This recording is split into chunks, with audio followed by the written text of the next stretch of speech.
Today, it's all about Jayson Tatum and what he needs to do to become a true superstar. Takeover ability, defensive effort, it's all right now on the On Celtics podcast.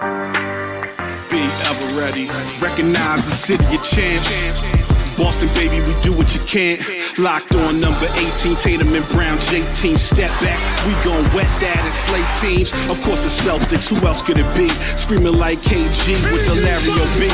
Karalis above average, assessing the team status. Best daily pod, no cap, salary matching. Clutch like Bird the DJ, keep John on replay. Prime time, dapping up the truth on the sideline. Raining J's, how it started, raising banners, how we finished. Locked on Celtics pod, home of the winners.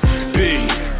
Hey there, welcome back to the Locked On Celtics podcast, right here on the Locked On Podcast Network, where it's your team every day. We're here for you Monday through Friday for the rest of this week, and then next week, Monday, Wednesday, Friday, 3 days a week to get you through August and September, midway through September, and then at the end of September, we're ramping right back up to 5 days a week to get you through the regular season and beyond. So make sure you're subscribed. Open up your favorite podcasting app. Subscribe there. All you everydayers love the fact that you're making the show part of your daily routine. Hop into that YouTube page. Get into that comment section. Let me know what's up there. I'm John Karalis. I used to play a long time ago. Now I cover the Celtics for Boston Sports Journal. I'm excited to talk about Jayson Tatum in this episode. Basically, I'm taking one question from the mailbag submissions from Jenny, who said, can you talk about Jayson Tatum and what the next steps look like for him to become a true superstar? I feel like his skill set is already there, but he might be missing something in his attitude or mindset. And the question goes on, but that's basically the gist of the question. I thought this question was good enough to support a whole podcast because I really want to talk about Jayson Tatum and where I think he is on the superstar spectrum and where he needs to go to lead the Celtics to a championship. So later on, obviously the defensive effort is going to be part of it. I'm going to spend a significant amount of time in the second segment, especially talking about the takeover ability. And that's a huge thing to when you're talking about a superstar. Who's a superstar? What makes a superstar? That's a huge part of it. But let's start talking about what makes a superstar. What are we talking about here? Jayson Tatum is obviously a superstar player in the sense that he's one of the most popular players in the NBA. He is in the running for an MVP. Him winning an MVP next year, not out of the question.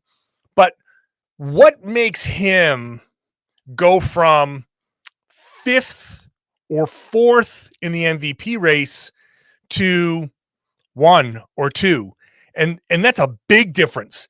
You can sit there and say, hey, fourth is pretty good. And hey, it is really good. It's amazing to have a guy who is a top 5 MVP candidate and is probably going to be in that top 5 for the meat of his prime here. I have a hard time believing that he won't be getting MVP votes over the course of the rest of his prime. So let's just start by saying Jayson Tatum's really damn good at basketball, and this is nowhere near anything suggesting that he's not really damn good at basketball, because he is. It's what makes him jump those 2 spots. And the difference between him this past season and Nikola Jokic, Joel Embiid, Giannis Antetokounmpo, those types of players, I think there is a divide between those guys.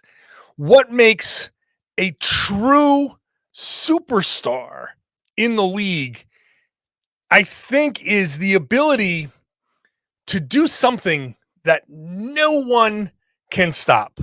No matter what the defense is, no matter what they throw at you, you can look at this guy and say, he is doing, at the very least, at the very bare minimum, he is doing X tonight. Nikola Jokic, no matter what you do, he is passing. He is finding his guys. He is making his teammates better. No matter what you do to stop him, he's going to find those passes. In an 82-game season, he's averaging double figures in assists. He's going to get his big assist numbers in 75 of those games. He's going to have, and I didn't even look at the stats, but I'm willing to bet it's only a handful of games where he's been held kind of in check. And of course, there are some games at the end of the season where he's like, I was coasting this past year, especially. But Giannis is getting to the rim. No matter what you do, he is getting to the rim. Unstoppable. You have to foul him. You have to do something outrageous to stop him. That is, to me, true superstardom. And some of these guys have this true superstardom just genetically baked into who they are. Luka Doncic is, I think, just debated on offense. I think he's a step ahead of Jayson Tatum just because he can control a game. Controlling a game is a huge part of what makes a guy a true superstar. I'm saying this as MVP favorite type of player, right? True MVP candidate, top 1, top 2. If you're going to win a championship, we're talking about the Celtics and Porzingis and Rob and Jaylen Brown, obviously. If an NBA team is going to win a championship, you probably need to have the MVP or the runner-up on your team. A guy who, if you look at him and said, yeah, that guy could have been the MVP this year, you're probably going to need that guy on your team to win a championship. Tatum is teetering. He's close. And at the beginning of this past season, it really felt like he was there or getting there. It's about controlling the game. An MVP is a player who can manipulate a defense. He can say, I'm coming down. I'm doing this. I'm doing whatever that first move is. Here's what I'm doing today. And then that move is a setup for my next move. So you know that if it's, I know I can bust this guy with a crossover every time. Start right, crossover. You get your whatever you want. Pull up jumper, get to the rim, get past him, make a pass. But boom, crossover, you got him. So what do? You cross him over once, twice, 3 times. You have to know that if you're controlling the game, you know that crossover that you hit him with, you can't do it all the time, but you're going to do it enough of the time where at some point it's like, oh, enough. We got to prepare for this crossover. That's when you inside out. That's when you cross over, cross back. That's when you're manipulating the whole thing. Luka is a master at this, where, man, I had a play highlighted at the end of last season where he made a pass where a guy was cutting and he hit the cutter and he had a guy in the corner and he hit his guy in the corner. And then the next time the play came down, he looked at that guy in the corner and he had a cutter going, from a different direction. And he set the defense up like, oh, yep, we burned you on this play the last time. Nope, I'm hitting this cutter who's going here. And everybody thought I was going to do that same thing again. That's manipulating the defense. That's what a true MVP candidate superstar can do on a regular basis. And I don't know that Tatum is quite there yet. Tatum isn't just setting everything up. He isn't manipulating the defense. He isn't doing hey, I'm going to have this move, this counter, the counter to the counter, and all the while you're trying to figure out which one of these things I'm going to do, oh, by the way, here's a pass. Here's a pass. Here's a jumper versus a drive. He's not, I don't see that necessarily with him. I think he's just saying, I'm going to take the shot. I'm going to take whatever advantage I have, whatever advantage is there. I'm just going to take it because I have so many ways to take advantage of a defender. I'm just going to let the defender kind of tell me, oh, all right, you're opening this way. I'm going to go to the rim. Oh, you're closed. I'm going to shoot. Oh, you're doing this. You're hedging this way. I'm going to go this way. I think he's more reactive on his offense, and it's still very, very good. But I don't think Tatum dictates the pace, dictates the offense quite like some of these other guys do. Jokic definitely dictates the offense. Giannis, by sheer force of nature, just sheer will, dictates, I am doing this. And Tatum could be doing some of that stuff. Let's talk about that takeover ability. Let's talk about that next level for Jayson Tatum. We'll do it after I talk about FanDuel. FanDuel's the number one sports book in America. It's the sports book here at Locked On, and it's the summer. So let's take a swing at betting on Major League Baseball. You can get 10 times your first bet amount in bonus bets, up to $200 on FanDuel right now. You just got to bet $20 and you'll land $200 in bonus bets, win or lose. That's $200 that you can spend betting on everything from the money line to the over-under to who do you think is going to hit that first home run. It's all on an app that's very safe. It's secure, super easy to use. And when you win, you get paid instantly. That's what you want. You win, you want your money right away. It shows up right in your bank account. There's no better place to bet on MLB than FanDuel, America's number one sportsbook. Sign up today. Visit FanDuel.com/lockedon.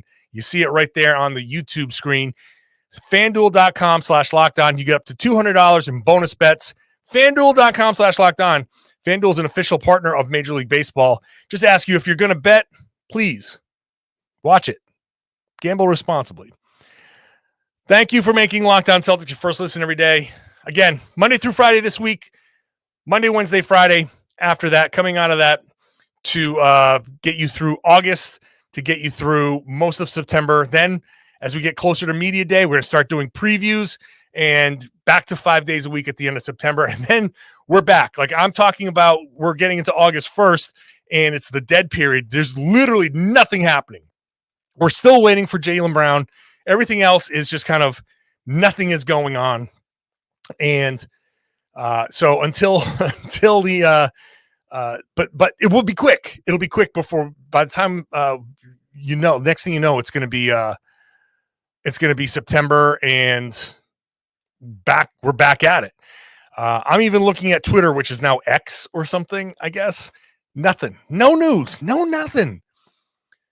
So let's continue the conversation about Jayson Tatum. It's talking about becoming what makes a superstar. And that takeover ability is a huge part of what makes a superstar. And the takeover ability in the fourth quarter starts in the first quarter. It does start. That's what I've been talking about. Setting up the defense so they don't know what the hell you're going to do. Setting up a defense where they're like back on their heels. Is he going to shoot? Is he going to pass? He's burned us. He's given us the same look. And it's kind of like the difference between a pitcher's fastball and changeup.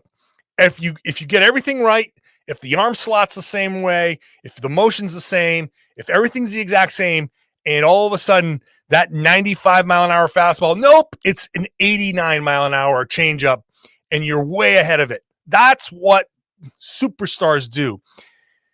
The ability to take over down the stretch. I think it's a concept that Tatum is very much aware of. I think it's a concept that Tatum thinks he's able to do, but we've seen it time and time again.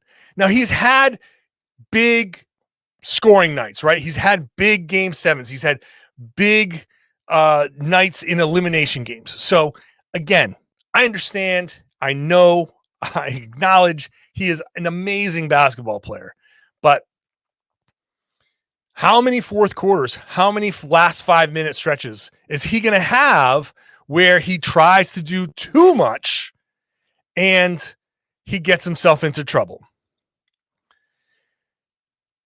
I don't think that he is at that takeover ability spot.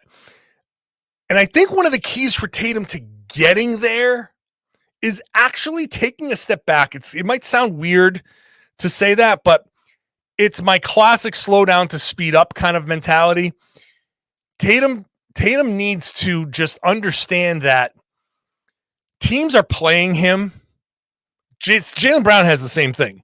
Teams are playing him to get too deep and to sucker him in. Venus flytrap. Sucker him in, trap him, you're dead.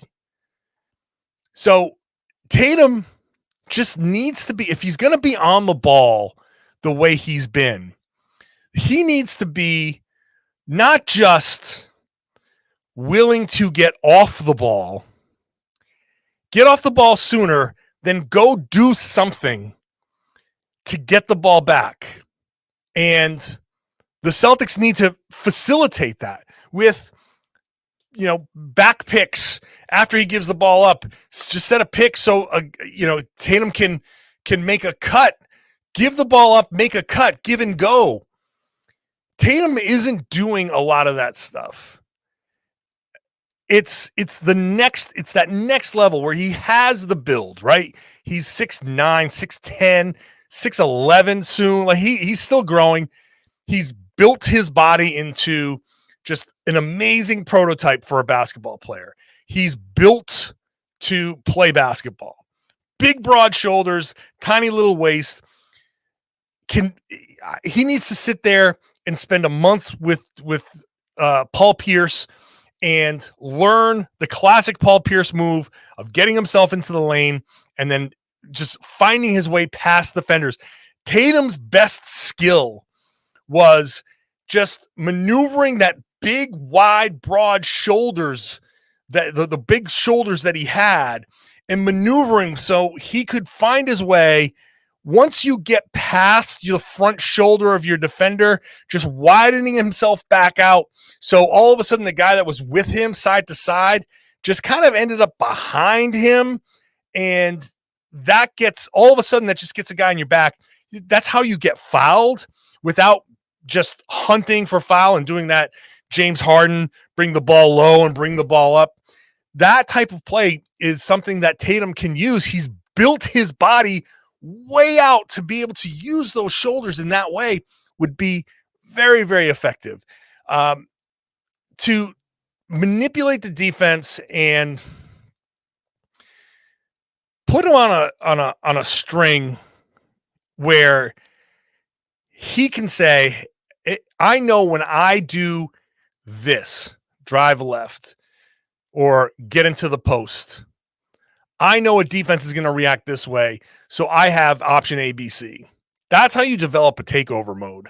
That's how you develop, because when you've got your multiple tools to choose from, you can get into that bag and start really cooking when you get into crunch time. It helps to have Jaylen Brown. It really does. If they can get away from my turn, your turn type of stuff. Tatum and Brown really need to use each other. Part of being a superstar and taking over is understanding where your elite teammates are and how to use their gravity to your advantage. So I know that the team coaches, hey, you can't run pick and roll with these guys with Tatum and Brown. Teams they're just going to switch. Well, use the switching against them, right? Come up, set a screen. If they're going to switch, then slip. Just run, do a couple of different things. There are ways around the switches that, you can do a couple of different things to take. Yes, we want teams to switch so we can take advantage of that. It's setting up the defense to do what you want versus, I just took what the defense gave me. No. You don't want to just take what the defense gives you. I mean, there's something that you can say post game, and you can kind of play semantics with it and say, well, I took what the defense gave me. Well, yeah, because you've manipulated them and they gave you certain things. But don't be like, I think Tatum legitimately takes what the defense gives him and says, I'm going to drive or I'm going to shoot based on how the defense is playing, where I want Tatum to say, I'm coming down to shoot. So I'm going to set the defense up where you don't know what I'm doing. I'm setting you up so I can shoot because I know I have you on your heels. This is the time for me to shoot. It's not, oh damn, you're playing way off me. I'm going to shoot, which that's also part of it. Yeah, if you're Tatum and you're coming down and there's a pull-up jumper that's there in rhythm that you can take and the defense is too far off you and it's just wide open, it's like a warm-up shot, sure. But also get the defense on those skates so you can do what you want to do. You decide, right? You're the one making the music. You're the one putting the notes on the page. Okay? You're the composer here. So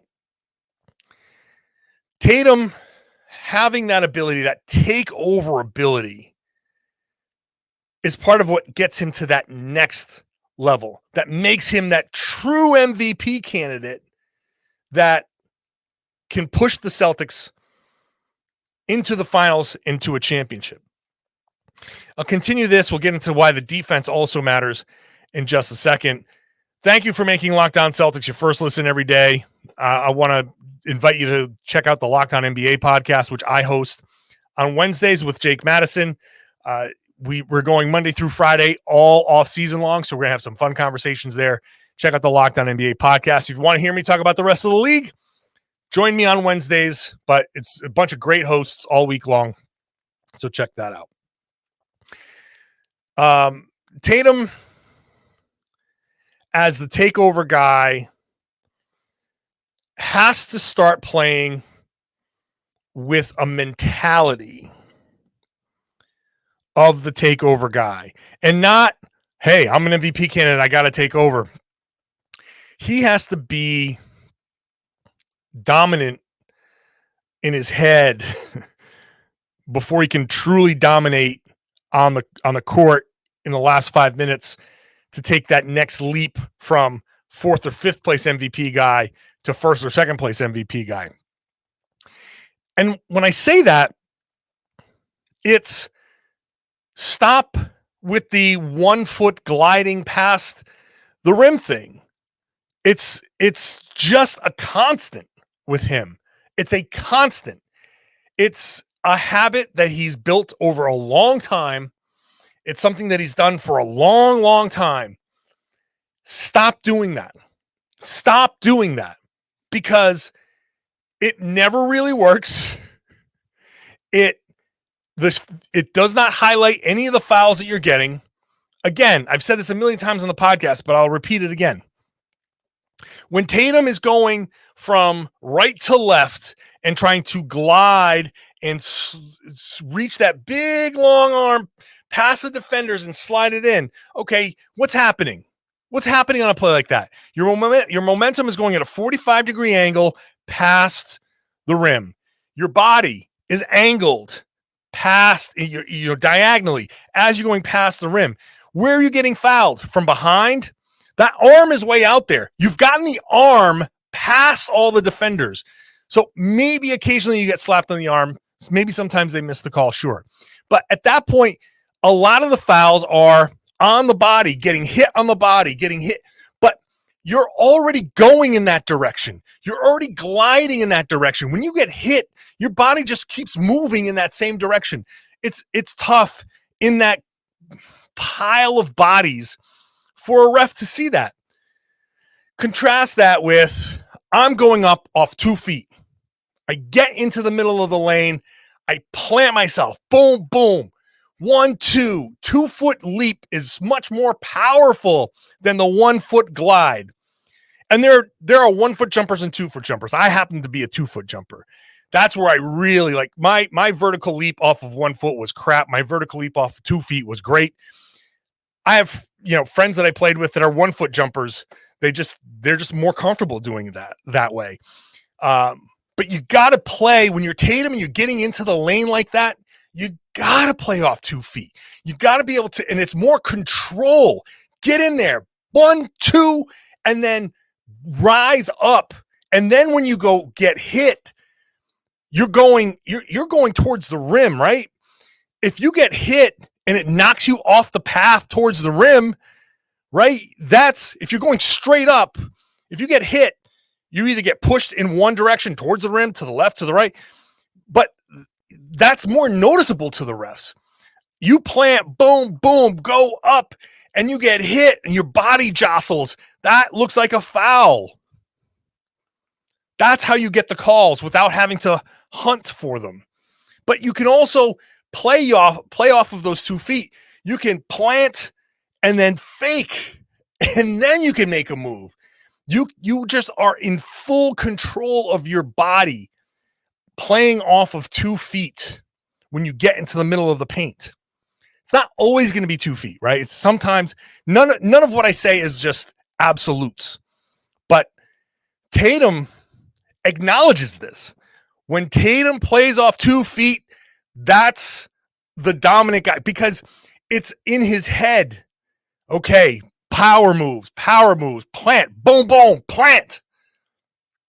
That is a mentality. When you're planting, you're playing off those 2 feet. That's a powerful mentality. When you're playing off of 1 foot and you're gliding, to me, it's like you're playing a soft style of basketball. You're gliding, you're flying. When you're playing off of 2 feet, you pound that ball, boom, you're planting yourself. Now you're playing basketball, baby. That's what Tatum needs to do. Tatum's playing like skinny rookie, skinny freshman at Duke, skinny Chaminade, Jayson Tatum. He needs to play like the beast that he's grown into. That is takeover. That's mentality. Defense has to match. Now, he's been great at times playing defense. He really can make some great contributions. He's gotten away from some of those off ball. He used to be great at jumping passing lanes and starting breaks. He needs to get back to that. Blocking shots is a big part of it. He did that very, very well. I didn't like what was it? Philadelphia. Yeah, it was in Philadelphia where the Celtics put out a video and Joe Mazzulla looked at Tatum and said, because Tatum had a great game, that's how you do it. Now we need you on defense. Whoa, like it's very obvious that Tatum is kind of like holding back sometimes defensively. We cannot let Jayson Tatum become, hey, I'm an MVP guy. I don't have to play defense like I used to. Cannot let him do that. Cannot. Because if he plays that defense the way he can play and is aggressive, not just blocking shots, but getting into those passing lanes and making the right reads there and starting some breaks and getting out into transition, that's what's going to make him that's really going to push him to an MVP. That next level superstar, it doesn't all have to look the same, right? Jokic and Giannis are not the same player at all, but they're both no doubt going to be one of 3-4 favorites to win the MVP next year. They're always in that mix. They've won multiple MVPs for that reason. There's something special about them. Physically, the way they play, the way they control the game, there's something special. There's an it. Tatum is so close, and he's different than a lot of these guys because Jokic just has always had it. Luka always has it when it comes to the way he plays offensively. Now, what keeps Luka down below that is he's just not playing any defense at all. And, he's coming out of shape and all that stuff. But offensively, I put Luka offensively at that elite level because he just has an it factor, right? That fadeaway three-pointer to the left that he keeps killing the Celtics with, he just keeps hitting that stuff. He has an it to his game. So Tatum doesn't have an it to his game. He can, but he has to just make those tweaks, that mentality, playing off those 2 feet, finding a way to manipulate the defense and set the defense up and understand. It's almost like keeping a running tab of everything you've done. I've hit this guy with this move, that move, that move, that move. What's he anticipating next? So you're setting him up. I've hit him with this, I've hit him with that, and hit him with that. You know what he's not expecting? He's not expecting this spin move, let's say. And so you come down next time and you've set him up to go right 2-3 times. I went right. I crossed him over right. I busted him right. I got a pick and went over and went right. And the next thing that you're setting up to go right, boom, you get into his body, spin, boom, now I'm going left. Now he's like, oh, crap. That type of stuff. You got to keep like a running total in your head. I've done this. Now I have this at my disposal. I mean, it's impossible. I could never do it. Most players at the NBA level can't do it. MVPs can do it. MVP level guys can do it. They have that running like grocery list. Okay, Hezzy, spin, inside out, step back. Okay, now I know I got these 3 things in my bag. I'm gonna use right now to score. Fourth quarter, I haven't used them yet.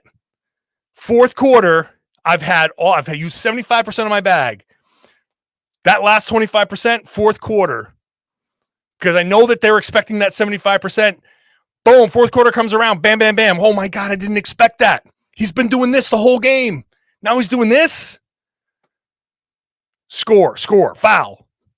Next thing you know, 5 points in the fourth quarter, 8 points in the fourth quarter, 10 points in the fourth quarter. Got to keep that laundry list in your head. Hard to do, but MVPs can do it. Tatum, I don't think he's doing it. Or he's not doing it as well.